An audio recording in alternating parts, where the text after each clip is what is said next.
U Ukrajini presedan bez presedana.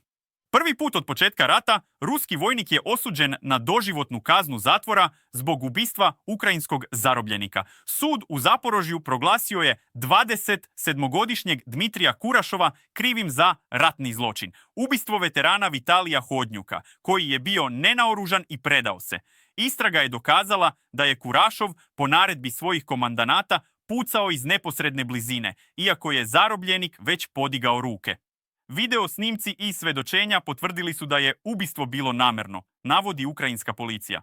Kurašov je bio deo ozloglašene jedinice Storm V, sastavljene od ruskih zatvorenika kojima su kazne brisane u zamenu za odlazak na front.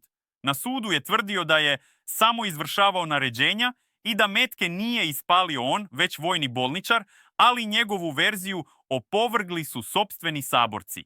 Tužilac je zatražio najstrožu kaznu, ističući da je optuženi pokazao nimalo kajanja. Sud je doneo presudu, doživotni zatvor.